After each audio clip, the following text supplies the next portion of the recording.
You're listening to KEXP at 90.3 FM in Seattle. We're streaming worldwide at kexp.org. I'm Cheryl Waters, and I'm so happy to be in the studios with Habibi. Welcome. Thank you. We're happy to be here. So happy. I've been a fan for quite some time, and I'm so happy that you have a new record out and that you're here playing them live for us today. You want to start us off with some music? Yes, let's please. do that.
That is Habibi live here in the KEXP studios. That song called Angel Eyes was a Valentine's gift to us from your new album, Anywhere But Here.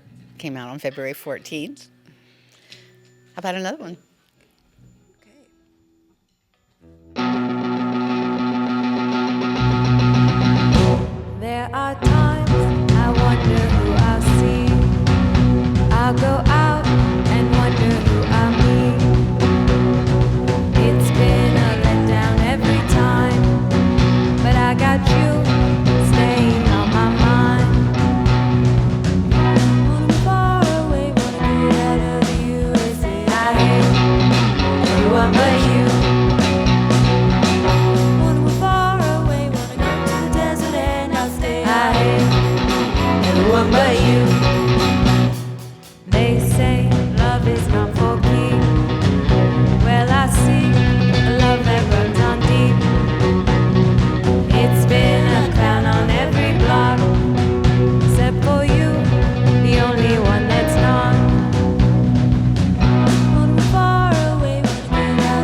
You're listening to Habibi playing songs from the new album Anywhere But Here live on KEXP, and that sounds so great.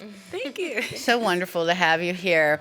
Raheel and Lenny, I know that you have been playing together for almost 10 years, and you both have roots in Detroit, but you actually met in New York. And Detroit, of course, a city with a rich musical legacy. Was music something that you bonded over? I read somewhere that when you first met, it was just an instant friendship. It was kismet. Yeah. Yeah, it was definitely the core. The core right from the start was our interest in music. I don't remember talking about anything else. Literally nothing else, honestly. Yeah, we just bonded on so many different. I mean, we both had such similar interests that were a huge span of different styles and music, and it was very cool because I hadn't met somebody who like also grew up with like the same Iranian music I grew up with, and also like loves surf music and other world music. I know you have a love of psychedelic music, which I do too, and I love all those circuit Turkish psychedelic bands, and I've recently gotten into Iranian psychedelic music. But again, thinking of Detroit, I have to think that the vast styles of music that are there have to also influence you. What kind of music were you listening to? I don't know how long you lived there, or if that's music you grew up with. Definitely. Yeah, I was a musician for a while before I moved to New York. I was like in a couple bands in Detroit, and definitely the whole garage scene was everybody was very heavy into garage, and there was of course you learn about the Stooges and the MC5 and people like that, but then you grow up with Motown sounds of like the best Motown the Funk stations. Brothers, and we just took it for granted kind of growing up there and not realizing. And when I went to New York, and I'm like, why isn't this stuff on the radio? Why I never hear this stuff anymore. Yeah, I mean, I didn't realize that you didn't listen to Motown 24/7 outside of, because those were all like the staples and the classics. So it definitely, I mean, even before we came in here, her mantra is "I am Susie Quattro." So it's like we definitely have a lot of like, we're very lucky for where we grew up. I think there's like a very richness in the Detroit music scene. I first discovered your music about 6 years ago with your self-titled debut album, and absolutely loved it. I love just all the styles that are in there and the Middle Eastern flourishes that are in your record, and I've loved seeing how your music has evolved and changed and grown with the band. And I know, Raheel, you celebrate the history and heritage of your Iranian culture in this band, and both of you have other musical interests and projects outside of this where you do different things. Is that the specific thing that you're doing with Habibi, or is that just something that is happening with this band? Yeah, I mean, I think that it's just like innately a part of me. Like any creative process, it comes out. And sometimes it comes out very like dominantly, and sometimes it's just underlying, But I think it's always just been, I think in everything that I do, it just slips in naturally, and sometimes it's overt and sometimes it's not. But I think that it's nice with Habibi using it as like a vehicle to connect to my culture and heritage. Like Cardamom Garden, that EP was like a direct homage to it, But I like that it's not, just for that. It's just when it naturally comes in, and it's nice that we all appreciate it, and it's great. Yeah, there's nothing like when we go, we're touring around and there's an Iranian kid that's like, I'm so happy to be here. I'm so happy I'm hearing my language in your music. That means a lot. It's been very cool to have that experience. Yeah, I loved hearing the Farsi on Cardamom Garden, and you have some in one of the songs on this record as well. And now that makes sense when you said it's just natural. It's what's flowing out of me. I hear so many interesting instruments on this new record. Tell me about making the record, and what kind of inspiration did you have in exploring these new sounds? Well, we were really lucky with this process. Normally we're very DIY, and we're like, we have 4 days, and we have 4 hours, and if you don't get it, that's it. But we got to use XL Studios, and with this producer Alex Epton, and we had these incredible instruments. Like we used vibraphone, you used a electric Electric sitar. There was Ney. We had a Ney player come Ney, in. oh yeah, Tombak. We brought in some friends who are like traditional Iranian instrumentalists. But yeah, we got to branch out. Leah and I played vibraphone. You played some Yeah. piano too. Yeah, that was a just a 12 dream string. studio. It's Yeah. like anything you want, they had it right there. Truly, It's just yeah. like, oh, just like kick back and like experiment, see what happens. It was a dream come true that Yeah. I hope we get a chance to do it again. Yeah. I didn't want it to end. It was great. It was very, like I said, different, and we were very grateful for it because, it wasn't a time. We weren't on a time crunch or anything, and he was really receptive to us wanting to try different things. So, I mean, I don't know how to play freaking vibraphone, but it's my favorite instrument. So I was like, okay, I'll try the one mallet at a time to get this, But we did, and it was really, I think it made it extra special. To And be able you know to how use to that. play it now. And now we're total you can hire me as a virtuosos. vibraphone. Album coming out next year, so. The music on this record is so transportive. I feel like there's sonic paintings of deserts and mountains and cities on here. And I'm wondering what themes you were exploring. I mean, escapism seems like it might be one. The title is Definitely. Anywhere But Here. Yeah. Tell me about the songs on this record. I think, I know a lot of them were inspired by film, like The Good, Bad, and the Ugly. I think Lee Hazelwood, I was listening to through a breakup a lot, like Requiem for a Lost,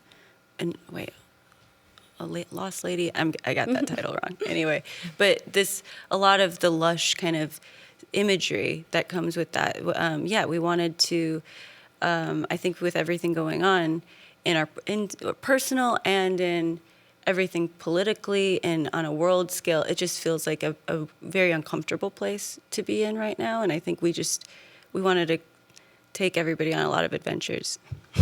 Yeah, definitely. I mean, I feel like it's nice you get lost in books and you get lost in film, and I like to play that out, or in albums, listening to albums. Even like Flowers was inspired by Lee on the record, Hazelwood, and just independently from Lenny listening to it. But I feel like that's just kind of always been the escape or the remedy is music for me.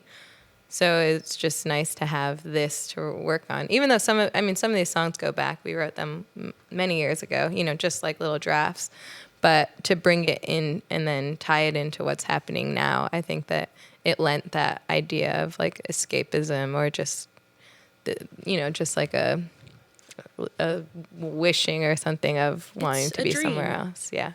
Yeah, It's dreamscapes. totally. You mentioned that you wrote some of the songs a long time ago, and one of them is Come My Habibi, which is one of the first songs that we heard from this album. And I heard you got the name of the band from that song. What made you go back to that, and did you change it much?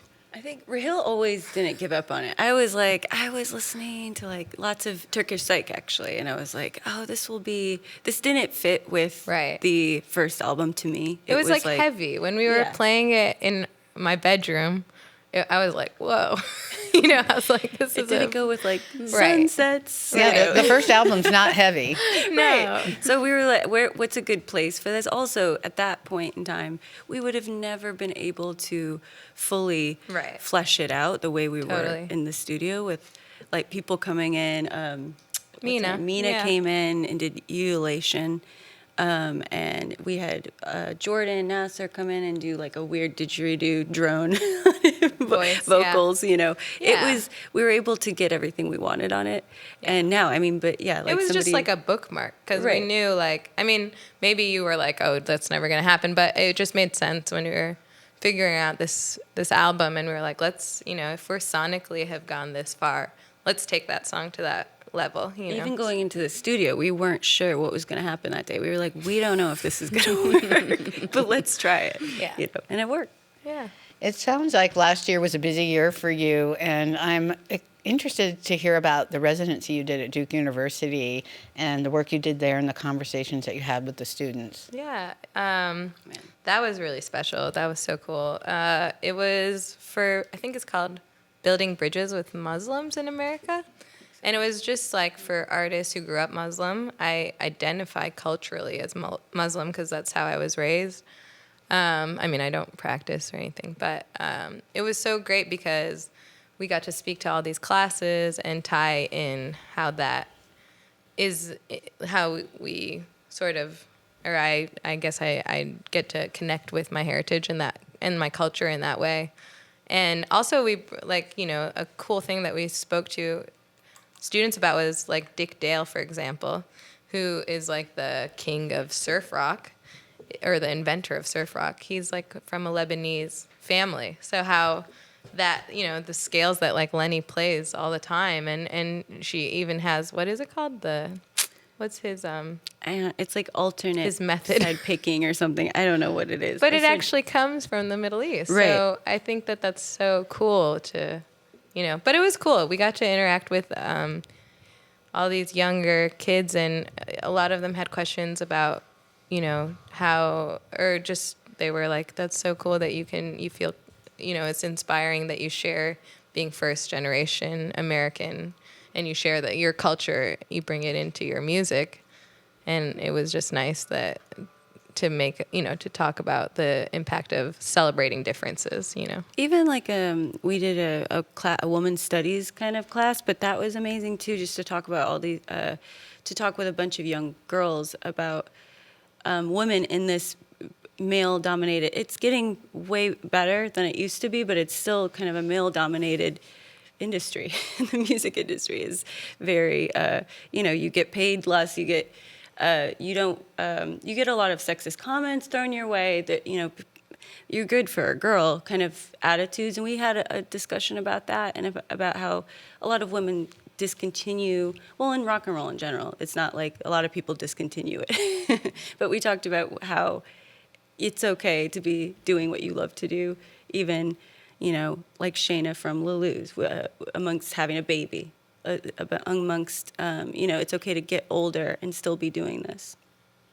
It sounds like a rich and rewarding experience. Yeah, it was so for cool. you and for Yeah. the students. It was affirming. It's like, oh, wow, you know, this like means a lot to me. So to see it have the same effect on other people, it was really, really cool. It was kind of like we were saying too. I wish we had these programs when we were young to encourage us, you know. I'm feeling that way as you're telling the Yeah. story, that I wish Yeah. I had something like And we that. did during it. They also are partnered with what is it? Girls Rock. What was the I think so. Girls Rock. Girls Rock, is it? Is that what it's called? An organization that promotes like music for young women and girls, basically. I mean, older women and girls. It was like all ages, but that was incredible. That was so cool to watch that. Well, it's crazy that you mentioned that, because all day today we're playing sessions from Rain City Rock Camp for Girls, Oh, cool. which is all ages from So young cool. girls. Awesome. And we've Yeah. already played 2 sessions recorded right here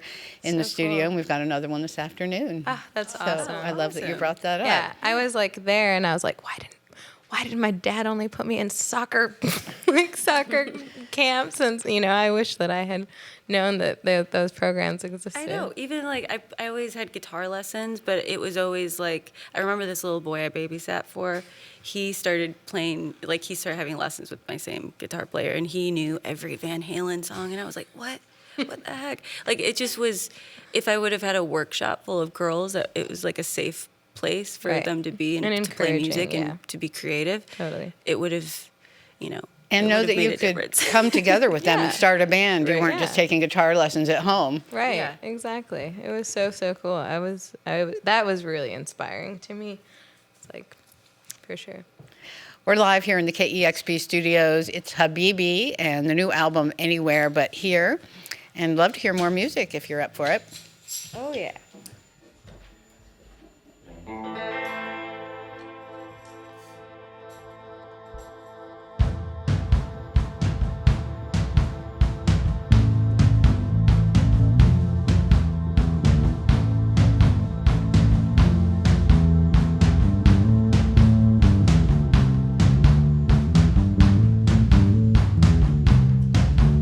I would move to a different sea. I would take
You asked me to fly.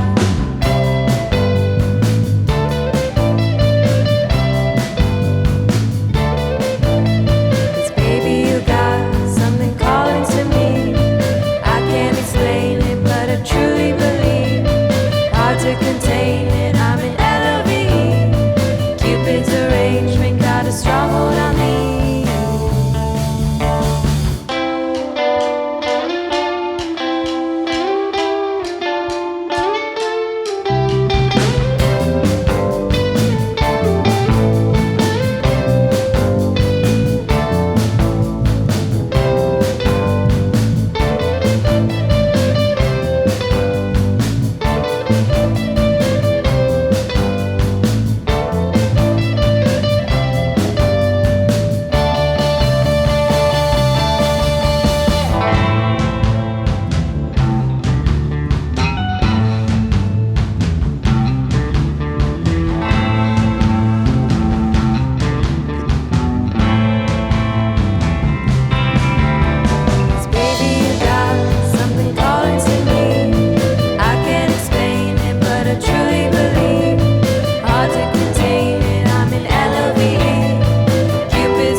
You're listening to Habibi live on KEXP.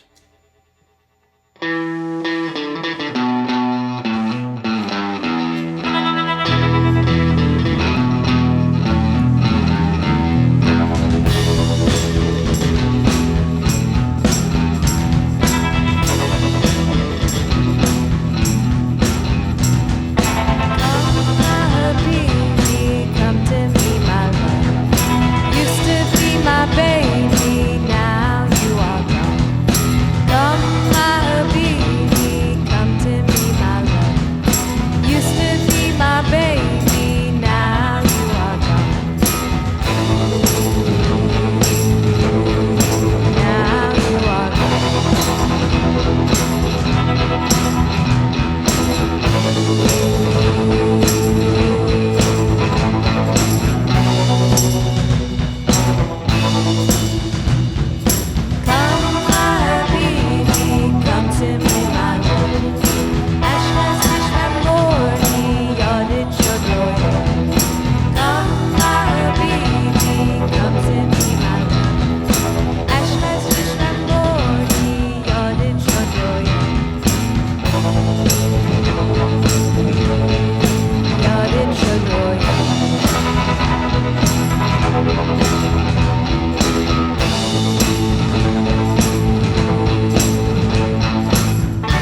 I love it.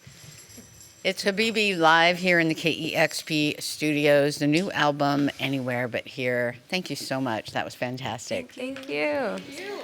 You've got it tuned to KEXP, where the music matters, here in Seattle. Discover new music at kexp.org.